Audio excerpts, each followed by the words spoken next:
Welcome to the Health and Wellness Show on your VOCM. Now, here's your host, Dr. Mike Wall. Welcome to the show. I'm your host, Dr. Mike Wall. Today's topic is nutrition and healthy eating. It's a two-part episode where in the first half, I'll walk you through the basics of nutrition and how we need to balance our eating to be healthy and have energy. In the second part of the show, we'll be joined by Registered Dietitian Adrianna Smallwood, who is the spokesperson for the Deititians of Canada here in Newfoundland. She's going to give us some great tips on how to eat healthy as we physically distance. You know, healthy eating is an important topic, but it might even be more important right now. And that's because nutrition impacts our physical and mental health. Now that we're practicing physical distancing and limiting our trips to the grocery store, organizations like the WHO are publishing new guides on how to eat healthy because we know that the foods we eat and the healthy activities we engage in help keep our immune system strong and our stress levels down. Other things we have to think about is we may have limited access to fresh foods, and that can lead us to raid the cookie jar more and increase our consumption of highly processed foods. These foods tend to be high in fats, sugars, and salt, and they're not great changes in our eating behavior and can have a negative effect on our overall health. These foods can increase our risk of diabetes, heart disease, and other metabolic conditions, which, as Newfoundlanders and Labradorians, we already rank among the highest rates in the country. So let's begin with a question. How much do we really understand about healthy eating? One of the things that people really struggle with is health literacy. And in school, we're never taught about things like finance and health. And we've already had an episode on finance, but we haven't had one on food yet. And I thought this is a good opportunity for us to sit down and actually go a little bit deeper into nutrition so that we can start to make some better decisions because we actually understand what is going on. I tell people about food is that people could walk into a bar somewhere and they could look behind the bar and they could order a drink and they would know how many drinks they would need to have of a certain type of drink in order to get a desired effect. In other words, like they understand what that is going to do and how it's going to impact them. But yet we look at food 3, 4, 5, 6 times a day. And we don't understand what that food does to us. And so it's important that we start to actually look at food as being like having a purpose in our body and looking at our plate and saying, okay, well, this food is going to do this, and this food's going to do this, and this food's going to do this. And so I think that's where we should start today. When I explain nutrition to people, one of the ways I describe it is that we really want to look at the foods we put in our body a lot like building a house. So the first thing people think about when they think about eating well is, I have to consume the right amount of calories. And if I have too many calories, that's not good. If I have too few calories, that I'm going to, probably lose lots of weight and it's going to be great. But that's not the case. When you are trying to build a strong, healthy body, and that's really what the focus of this is on healthy nutrition, you need to make sure you take in the right amount of food. And the right amount of food is whatever your budget is for your house. You have a bigger house, then you need to spend more money. A smaller house, you spend less money. And that's the same as our stature. A bigger person needs more food and a smaller person needs less food. But within that, just because you come under budget doesn't necessarily mean you have a house. Maybe you bought, you had a budget of $300,000 and all you bought was shingles. You didn't end up with a house. You ended up with $300,000 in shingles, which is useless and definitely not something you can live in. And so we think about that. We're like, okay, you got to come under budget first of all, but with that, you have to make sure you spend your money on the right things. And if we're going to build a house, well, there's 3 things that we typically spend our money on as builders, and they would be building supplies. We'd spend money on workers to build the house, and then we'd have to spend money on transportation to get things in and out of the job site. And that's really what food does in our body. There's 3 main nutrients. The first one is called protein, and that is the building blocks of our body. Every cell in our body, hair, skin, bones, teeth, muscles, everything is made of protein. And the second thing are carbohydrates. Carbohydrates give us energy. They're workers that fuel us throughout the day and allow us to build things with the building supplies we provide. And the last thing is transportation in and out of the cells, and these are what fats, good fats, essential fats are called. And what they do is they allow good things to travel in and out of the cell, like workers and like building supplies, so that you can build a strong structure. And so we think about this, we have to make sure that we bring these things in at the right times throughout the day. So let's talk about protein first. Protein comes in all forms. There's lots of different forms of it. It can come in vegetables, it can come in dairy, and what it is, it's like tiny little building blocks, and these building blocks will go into our body and build new cells, new structures, like muscle, for example, or like bone. And so the rule with proteins is the less legs the protein source has, the better. And what does that mean? Well, there's lots of protein sources that come in the form of beans or in dairy, but then there's fish, which have no legs, and there's eggs, which have no legs. And so they're all really good sources of protein, and you consume those. They're going to give you lots of good building supplies. And then you start getting into two-legged animals, and that would be things like poultry. And then poultry has leaner cuts of meat, like chicken breasts, for example. And then it's got fattier cuts of meat, like chicken legs. And then you've got your four-legged animals, which is your beef and your pork and things like that. And what that does is that tends to be fattier than the poultry or the fish. And if you think about that, it makes perfect sense, because a four-legged animal is a little bit like us in the fact that, we get bacon from pork belly, and that's where we store our fat as people. And so as we get more into the red meats, that's where you get higher fats, and that's why those protein sources tend not to be as healthy for us, because they have more bad fats, and those are saturated fats, which we'll talk about in just a little bit. And you also think about things like poultry. Poultry, you've got your chicken legs. Well, chicken legs are fattier than chicken breasts. The reason for that is because chickens don't fly, so they don't store an energy source next to a tissue they don't use. So they don't use their wings the same way they use their legs, so their body stores fuel, which is fat, next to a tissue. So just remember that rule. Less legs it has, the better. If you're going to have fish, it's going to be healthier than it's going to be if you had steak, and it's going to have less fats. But they're still going to provide protein, which is going to help build different structures in your body, especially if you're trying to build a bigger house or you're trying to repair a house after something like a workout. When do you need to drop building supplies off the job site? Well, pretty easy. You got to make sure you drop off building supplies first thing in the morning. If you don't drop them off first thing in the morning, well, then there's nothing to build with, so the job can't start. And ironically, our body never stops building new cells. It's always repairing. Our skin is shedding off, our nails are growing, our hair is growing, especially now during this COVID thing where we're all getting long hair. This is our body regenerating new cells. So you've constantly got to put different protein sources in order to make sure that we've got the building supplies we need to recover and continue to grow. So the next thing we'll talk about, I guess, would be fats. And fats, there's good fats and bad fats. And the good fats, those are those transportation things that allow things to get in and out of cells. And so the difference between good and bad fats is pretty easy to tell. A bad fat is actually solid at room temperature, which means that it's like butter or bacon fat or steak fat. And what this does is it basically, it's very difficult for the body to break down, and it's actually already in the form of the fat that we would store, like when we store body fat. So when our body digests it, it says, wow, this is pretty hard to break down. It's already in the form of fat. We've got other fat we can use. Typically, high-fat foods come with high-sugar foods, and your body would rather use sugar than fat. So it says, let's just go store this since it's already in the right form with the other fat, and then it ends up building up, and we end up gaining weight.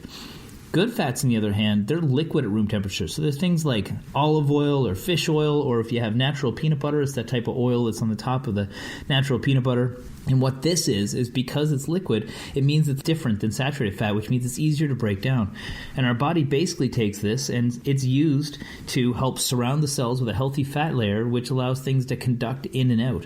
So the way I describe it is like if you're genetically a 3-lane highway, and that's your metabolism, you can get X amount of cars down that 3-lane highway. Well, if you take in lots of bad fats, what you do is you start blocking off lanes, because these bad fats do the opposite of good fats, and they make the cell less permeable, and as a result you can get less traffic in. So now that 3-lane highway becomes a 1-lane highway. So it's almost like the exit to Avondale during the summer when they were doing construction. All those cars had to go down a smaller road, and it caused a traffic jam, and therefore less cars got through. That's what bad fats do when you consume a lot of saturated fats. These are things that come in processed foods, or they come in a lot of fast foods and a lot of trans fats, and you can see a label and you can look for saturated fats and you're going to see these. Meanwhile, poly or monounsaturated fat, these are the good essential fats. And what they do is they do the opposite of the bad fats. So say you had a 3-lane highway and you've eaten a lot of bad fats over time. If you eat a lot of good fats going forward, these liquid fats, things from fish and nuts and oils, what they do is they start to repair the lanes and they get rid of the roadblocks, and you go back to a 3-lane highway. But maybe you get really good and you start eating these foods more regularly, and now all of a sudden you've built yourself a 5-lane highway instead of a 3-lane highway, so now you can handle more traffic than you ever could before.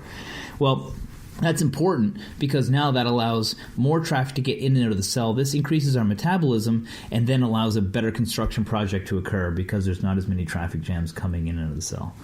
So that's protein and that's fats, and that's a start on nutrition. We're going to scoot to a break, but when we come back, I'm going to talk about the thing that is probably the most confusing for folks, and that's carbohydrates. There's a lot of diets out there that ban them completely, and then there's some that say eat them a lot. So we're going to clarify what they do and how many you should take in. Thanks for joining us. We'll be right back after this break. Now back to Dr. Mike Wall. This is the Health and Wellness Show on your VOCM. Welcome back to the show. Today's episode is dedicated to nutrition, a very complex and very confusing topic for a lot of people, but hopefully today's show will be able to clarify a little bit for you so that you can make better choices when it comes to your food. We talked before the break about the importance of building a strong house, in other words, building a strong body, and we talked about building supplies, which were proteins, and that they needed to be dropped off throughout the day because our body is constantly rebuilding cells, so you think it needs to have some building supplies in the morning, and it needs to have some more building supplies dropped off at lunch, and it needs to have some more dropped off at dinner time because we're constantly rebuilding cells. So that means you've got to find a protein source for your breakfast, for your lunch, and for your dinner. And that could be super easy. That could be things like having an egg for breakfast, and it could be having a chicken sandwich for lunch, and it could be a piece of fish for dinner. There's lots of ways around it. Maybe you're vegetarian or you're vegan and you wanted to have a source of beans, or you wanted to have something like dairy if that's something that's allowed in your diet. There's lots of ways that you can get these different forms of protein in, but the real key is that you have to get them in throughout the day. And the rule that we told you about was basically the less legs the protein source has, the better, because it's got less saturated fats typically, the less legs it has. So fish, eggs, dairy, bean sources, vegetable sources, all really good. Getting into poultry, not as good as the other sources, but not bad. And then you get into red meat, which tend to have fattier cuts than the other protein sources. Then we talked about fats, and there was good fats and bad fats. Remember that bad fats were solid at room temperature. They're called saturated fats, and what they do is they're already in the form of body fat or pretty close to it, so your body stores it real easily. They're hard to break down, so your body says, let's not use these. Let's just store them in case we ever need them someday, which is very unlikely in today's society where we have lots of food. And so we gain weight when we eat a lot of saturated fats. They also have a lot of bad effects for our metabolism and the risk of heart disease and high cholesterol and things like that. But there's good fats, and good fats do quite the opposite. They actually speed up our metabolism, and they come in the forms of things that are liquid at room temperature, things like olive oil and fish oil and nut oil. And these, what they do is they take our highway and they make our highway have more lanes. And the more lanes we have, the more traffic we can get in and out of our cells, which means our metabolism increases, and we end up being able to liberate more energy, lose weight, have more energy coming into the cells, build a better house, and that's really a good situation. Now, the thing that we're going to talk about now are carbohydrates, and carbohydrates are easily the most confusing part of nutrition for a lot of people because everywhere we look, there's keto diets where we can't eat any carbohydrates whatsoever, or there's things like the South Beach diet that said you have to wait 2 weeks before you introduce any new carbohydrates in. And the reason why is that our body's preferred source of energy is carbohydrates, and in today's society, there are readily available sources of high carbohydrate foods, and foods that are very sugary and break down very easily and give us lots of energy. So the reality is it's very easy for us to consume a lot of energy, and we don't expend as much energy, so our body, doesn't typically benefit from as many carbohydrates as we consume because we just don't use them all. So here's the rule.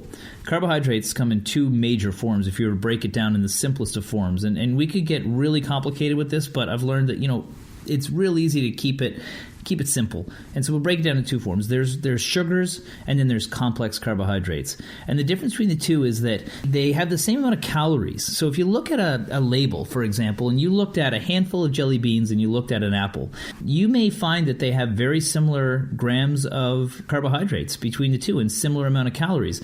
But the difference is that apple is going to break down very slowly in the body, while your jelly beans are going to break down very quickly. So it's almost like if you had 100 calories in your jelly beans and 100 calories in the apple, it would be like all 100 people. And carbohydrates, remember, in our construction analogy, carbohydrates are workers. So 100 people show up at the job site at one time. That's what happens when you have something sugary. They break down very quickly and they all show up at once. So now all the workers show up and the supervisor is inundated by all the tradespeople showing up to build that house at once. And basically he says, you guys go here and the rest of you just go wait over here until I figure out what to do. And when your body says to the carbohydrates to go wait because we don't have a need for you, they store as fat. And so they form triglycerides with other fats circulating in the body, and what they do is they store, and then we don't end up accessing them. They just sit around and they're gone until someday when we don't have enough food. So the reality is, we don't want to consume foods that break down very quickly and give us a lot of energy unless there's a real high demand for energy. So this is why things like Gatorade have high sugar. It's because you just finished running the Tele 10, you can drink a Gatorade and that will replenish the energy that you expended very quickly. But if we're just sitting there watching the Tele 10, or we're watching sports on TV, or we're sitting on the couch, or we're having a sedentary job and we're consuming high sugar, well, there's no need for that amount of sugar, so our body ends up storing it because there's no demand. And so that's the first thing, is there's a difference between sugar and complex carbs. Complex carbohydrates, they come in more natural forms, things like fruits and grains and root vegetables. And what they do is they may have the same amount of carbohydrates as a sugary type food. So imagine that those 100 workers don't show up at once like the sugar source did. They show up over the next 3-4 hours. So now 10 workers show up, and that's the scaffolders, and they say, okay, scaffolders, you go over here. And then the electricians show up and they say, okay, you guys go over here and work on this. And then 20 minutes later, the plumbers show up and then they say, go over here and work. And so the reality behind it is that it gives you time to use that. And if you've got a moderately sedentary job, well, you aren't expending that much energy at one time. So, you could use a bit of a staggered approach for that energy. So now you've got a better chance to use it instead of it all showing up at once.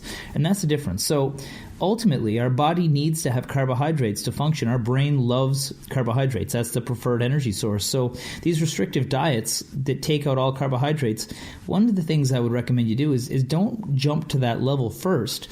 What I would say is experiment with taking in the right type of carbohydrates at the right time first. So if you wake up in the morning and you are fasting because you haven't eaten all night long, so that's why breakfast is called break the fast, it would be a good idea to have a complex carbohydrate for breakfast, and that could be something like oatmeal. And that would give you some sustained energy, which would carry you through until lunchtime, when you could have a healthy sandwich with some whole grain bread, or you could have some sweet potatoes on the side, or you could have some beans.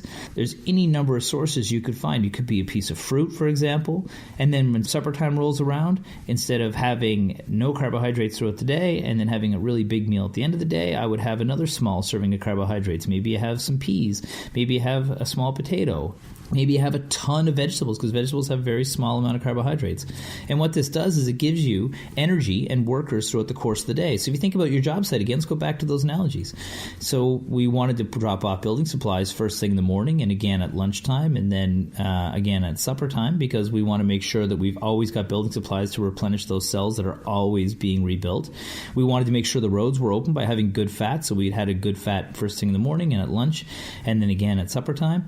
And the same thing with carbohydrates. You wake up in the morning, you have the right amount of a good complex carbohydrate, which provides you with workers to build the job.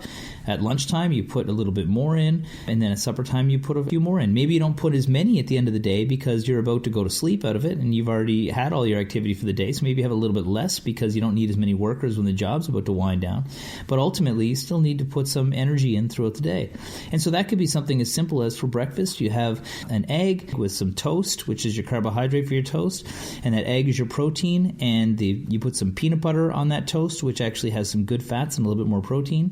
For lunchtime, you decide to have bean salad or something like that with some legumes, which gives you a really good source of carbohydrates, but also of protein. And maybe you have some chicken on a salad, and you put on that salad, you put some olive oil dressing, so you're giving yourself some good fats and some good proteins, and you've had some good carbohydrates from the beans. And then for supper time, you have a huge plate of vegetables with a nice piece of salmon, and that salmon has protein, but it also has fats. And you can see that, what you've done there is you've well-rounded the nutrients throughout the day. The problem with it all is that you have to learn what foods have what nutrients. And this takes a bit of effort.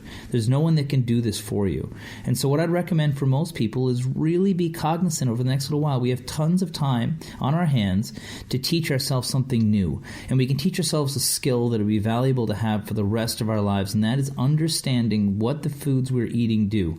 Most of us can look at a plate of food and know that the food on that plate is healthy, but very few of us can be able to determine whether or not that food is what we need at that moment. Ironically, in my research, I actually found that the types of foods you can eat will actually cause more satiety if you end up rounding out all the nutrients you need. So, for example, if you drop off the carbohydrates and the fats and the proteins at the same time, your stomach actually recognizes it, and the signal that goes to your brain says we're full. Now, you could eat the same amount of food, but if it's only one type of nutrient, your brain may still trigger you to be hungry, and that's because our brain says we're missing building supplies, or we're missing workers, or we're missing transportation in and out of the job site.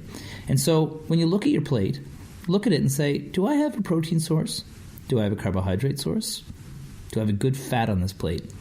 And then on top of that, you might want to throw a ton of extra vegetables because they got lots of vitamins and minerals in them. And then all of a sudden, you've got yourself a really nice meal that's going to make you healthy going forward.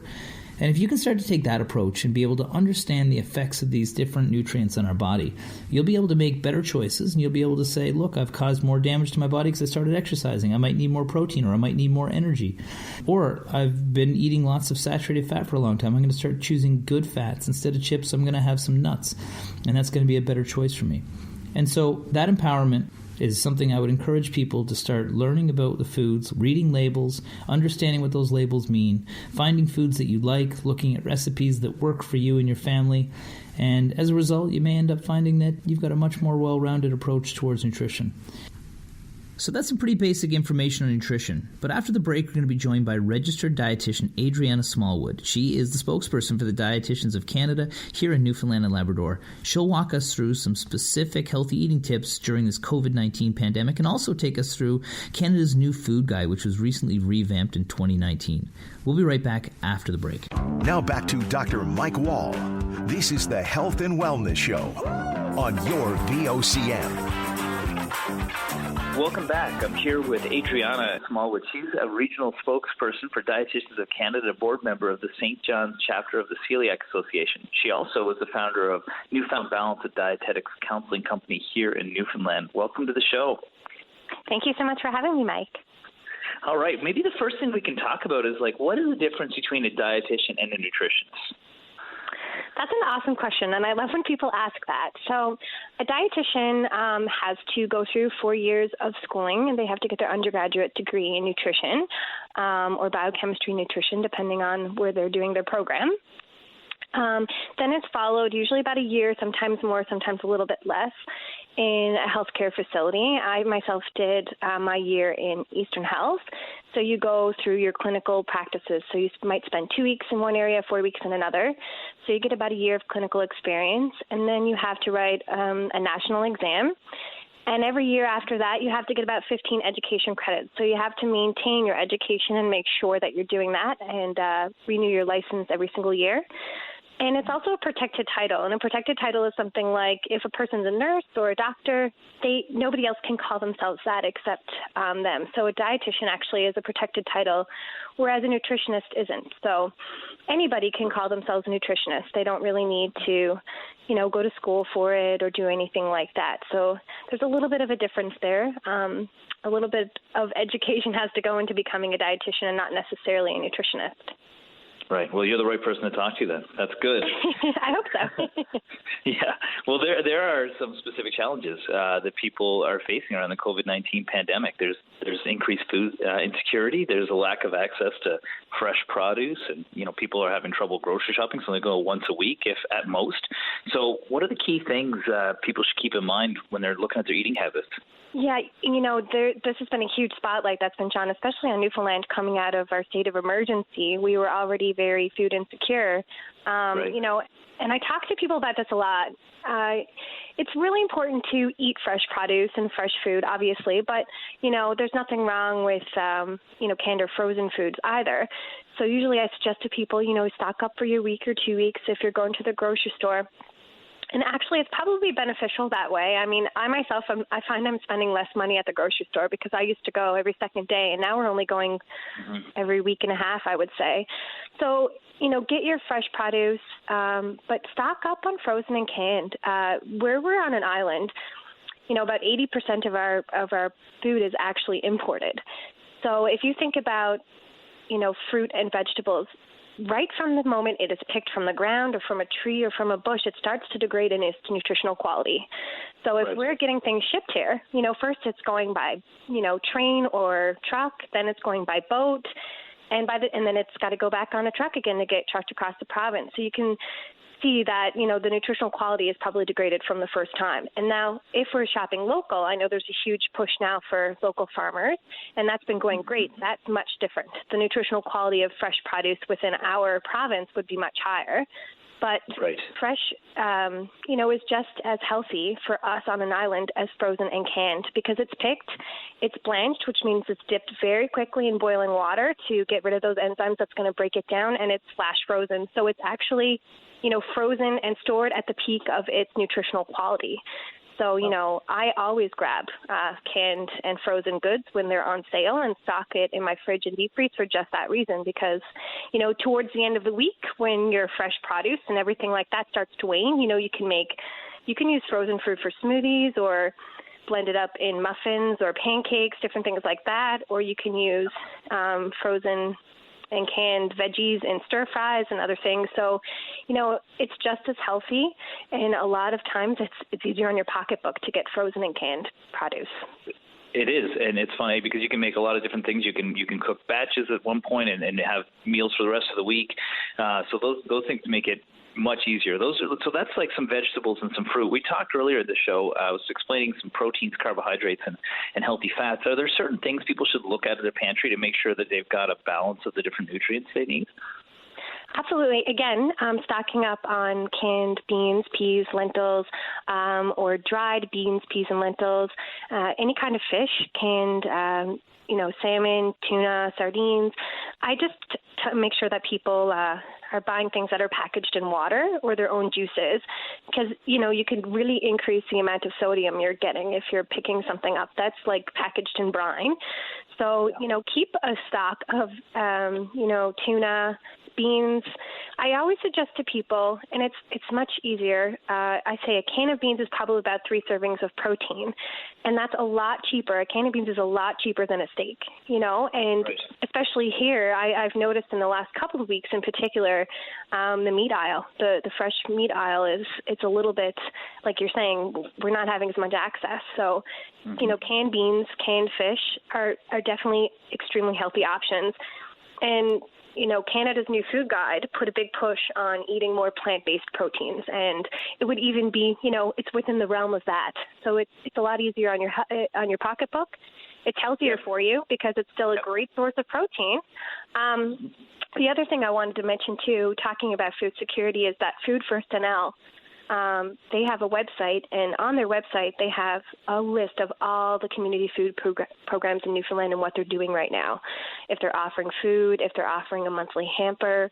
So for anybody who's struggling, with food security, it's not uncommon. We are one of the highest users of food banks in Canada. So if you find yourself needing that access, Food First NL does have a list of all the community programs in the various communities throughout Newfoundland. So if you find yourself strapped one particular week or even for a whole month, that's something that you can look into too. That's excellent. That's excellent advice for people, because I know that that's a challenge for a lot of people, especially with the financial constraints that we're put under, where some people can't work at this time, even if they wanted to. 100%. So one of the things I hear is that people are now getting their physical activity by going to the fridge to get more food, because they're just surrounded. They're at home. They've got food around them all the time, and their eating habits can be suffering sometimes because they're just snacking and eating all the time. Any advice for people to avoid that? Yeah, I know that, everybody's routine is totally off right now, but it's really important to try and maintain as much of a schedule as you can. So making sure that you are sitting down and having your breakfast, lunch, and supper and eating at those regular intervals. Skipping meals leads to overeating all the time. It's known for that. So just making sure that you are doing that. When you do go to the fridge, you want to stop yourself before you get there and say, am I actually hungry or am I bored? Take the time to really practice some innate thinking. And again, Canada's new food guide really focused on eating behaviors. It's not just about what you're eating. And a lot of times the people coming to me, their eating habits aren't that bad. They're not eating terrible things, but they're skipping meals, and that leads to overeating later in the night. Or, it's a lot about their eating habits. You think yourself, if you're sitting down watching TV and you're eating, before you know it, the food's gone. Can you even taste it in your mouth? So take the time to start practicing connecting with your body, because if we don't sense our hunger and fullness cues and we're not paying attention to the food we're eating, it's possible to overeat.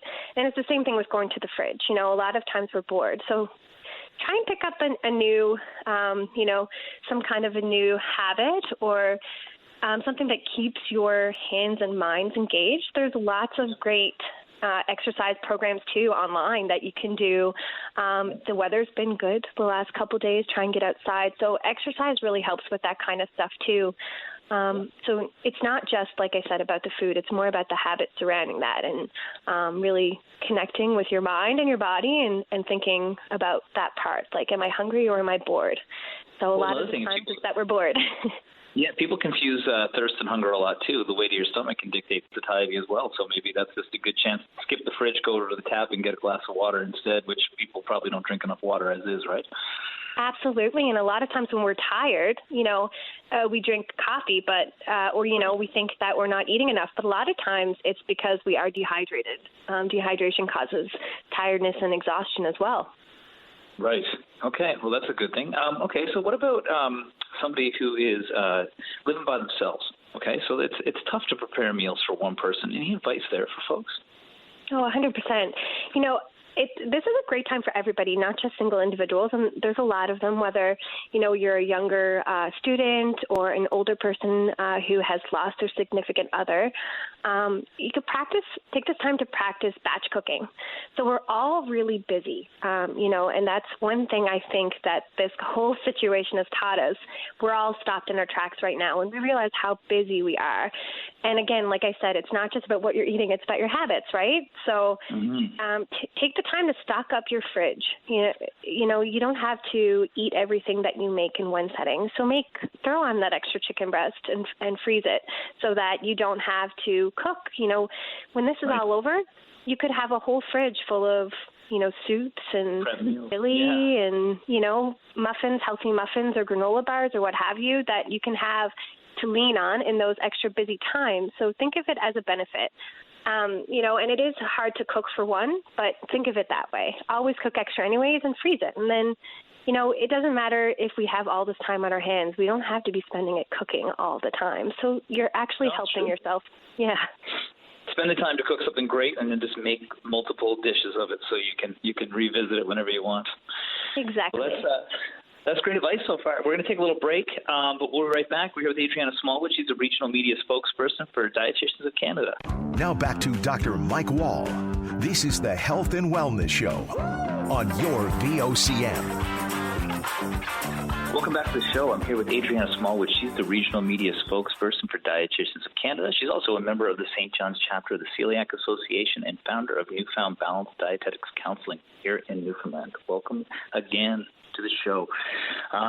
Here we are talking about nutrition today and some of the key things. And we mentioned the food guide in the first part of the segment. Do you want to walk folks through what the major changes were in this new revised food guide that's out? Absolutely. Like I mentioned in the first part of the show, the new food guide wasn't just based on food, and I'll get to that in a minute, but it was more based on the habits behind eating. Like I said, in my practice and in a lot of other dietitians' practice, we see that, it's not always the things that people are eating, but it's the habits behind them. And as a society, we're really busy. Sometimes we're skipping meals. Other times we're relying very heavily on convenience foods because, again, we're busy and we're not taking the time to eat food. And the biggest thing that we found was that food skills across Canada widely have decreased. So the ability to cook, to put ingredients together, to know what to do with those things, it's very heavily decreased in the new generation. So if you look at Canada's food guide now, it does absolutely talk about food and the different food groups, but also it goes into those healthy eating habits, being mindful of your eating. So making sure that when you are sitting down to the table, there's no distractions. There's no cell phones. There's no tablets. There's no TVs, because it's really hard to tune into what you're eating and focus on the food when you're being distracted. And, like I said earlier, that really impacts our ability to see when we're full. I mean, how many people have shovel through their plate in 5 minutes and realize they're so full they're sick because they ate too fast and they weren't paying attention to what they're eating. Like, it's not an uncommon thing. It's ironic. When I first started, I was a personal trainer, and between clients, you'd have about 5 minutes, and so I ate 9/10 of my meal standing up and within 5 minutes and just getting it in, and I had to train myself to actually be more mindful when I was eating and dedicate the time to it. Yeah, I agree with that. Exactly. So, I mean, one big thing about, healthier eating is being mindful of what you're doing. The other thing is cooking more often. So we're relying very heavily on, processed, pre-cooked foods. Make your own if you don't, if you can't have the time every single day, that's fine. Everybody has at least an hour during the week, whether it's a Tuesday evening or a Sunday afternoon.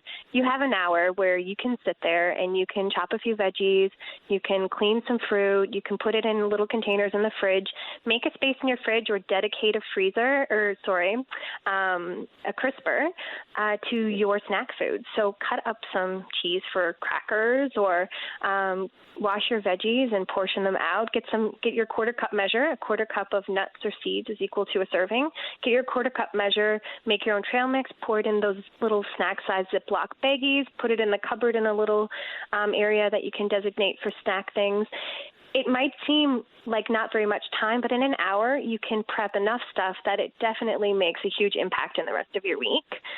Yeah. The other thing, that the new food guide relied heavily on was how to incorporate foods. So, a lot of people don't really know how to cook plant-based proteins. So if you go in under the protein section, you would see how to cook, prepare, and incorporate the various sorts of plant-based proteins into your meals, even fruits and veggies. So a lot of Canadians have a decrease, especially here in Newfoundland. We have the lowest intake of fruits and vegetables in all of Canada. So there's lots of ways on how to incorporate fruits and veggies into your diet, how to prepare them. So it focuses on, taking a person and saying, okay, you have no food knowledge whatsoever, and it gives you that knowledge. And it's not meant to be printed. I think a lot of people were confused about the new food guide. So if you look at it, it's this beautiful, colorful plate. It's meant to be interactive. So if you go on there and you click on each of the portions of the plate, so the one portion has beans, egg, meats, that's the protein section. If you click on the protein section, it'll go there and it'll tell you all the sources of protein, how to cook them, how to prepare them. So it does that. And it's the same for the fruit section, and it's the same for the grain section. So you can go under each section there. So it's very much meant to be interactive. And in saying that... they can find that from searching Canada's Food Guide online? Yeah, you can go to the Canadian governmental website, or you can just say Canada's New Food Guide. Or foodguide.ca. The other big thing is that there's only three food groups now, and I think initially that caused a big stir because people thought that dairy had been taken from the food groups, but it is in fact now part of the protein section because, as most people aren't aware, a cup of milk or, a half a cup to 3/4 of a cup of yogurt contains about 8 to 9 grams of protein, so it's actually a great source of protein. Mm-hmm. I always tell people the less legs the protein source has, the better, which is, right in line with the food guide where it says, plant-based proteins and dairy, eggs, things like that, and then sort of tapering down a little bit on the emphasis on the red meats and things like that these days because of the health benefits. Absolutely. People have an opportunity right now where they're at home and, they can focus a little bit more on food. I think health is a little bit more top of mind, whether people have good behaviors or bad. They're a little bit more conscious of what they're doing right now. If you could give advice to folks, put one habit in place for nutrition or diet in the next little while, what would you tell them? I would say focus on your portion sizing would probably be the biggest thing, especially here in Newfoundland. And using that plate model that the Canada's New Food Guide is focusing on, as dietitians, it's been 5 or 6 years that we've been using the plate model. So we're very happy to see that the New Food Guide looks that way. And, a lot of people, if we're to visualize a plate, the New Food Guide, half of the plate is fruits and vegetables. A quarter of the plate is protein, and then the other quarter of the plate is your grains and starches. Right. So, most people, especially here in Newfoundland, our whole half of the plate is protein. and we have the highest rates of cardiac and diabetes in Canada. And again, we have a very high-fat, high-salt diet. So if you're focusing on your portion size and trying to get more fruits and veggies in there to make that look like that plate, you're going to increase the amount of fiber in your diet. You're going to decrease the amount of fat. So just that one thing can change your whole diet. And you can focus on the plate model for breakfast, lunch, and supper. For breakfast, it might be more fruits on your half of plate than veggies. And then lunch and supper, even if you think about your sandwich or your wrap or your salad, you can visualize what that plate would look like all mixed up, but keeping in mind those portion sizes. That's excellent. Well, I think that one of the things that's coming out is that you see things like diabetes and heart disease being more significant factors for mortality for COVID-19, and even some things like lung infections or smoking. So, with a province that has these challenges, it might be important. Are there any things people can do from a dietary standpoint to keep their immune system strong? Yeah, firstly, there's no single food, supplement, or natural food product that will prevent, unfortunately, catching COVID-19. Right. But the reason that, I myself, and I'm assuming you would too, and anybody else in the health food industry, would be highly against diets, say, like keto or something that's very restrictive, it's because you're not getting a whole balance of your food. So, the reason Canada's Food Guide has all the food groups and recommends getting some from every food group with every meal is because each of those foods provides some sort of nutrient that if you were to just eat one food group all day long, you wouldn't get all the nutrients you need. So eating, a diet that's rich in fruits and vegetables, protein, and whole grains, plus incorporating your healthy lifestyle factors in there like exercise, cutting back on smoking and quitting eventually if you are a smoker, and getting adequate sleep, all of those things help to boost your immune system. It's not just one thing that we can focus on. It's eating a variety of food and making sure you're getting all of your nutrients and taking care of your body, getting lots of rest.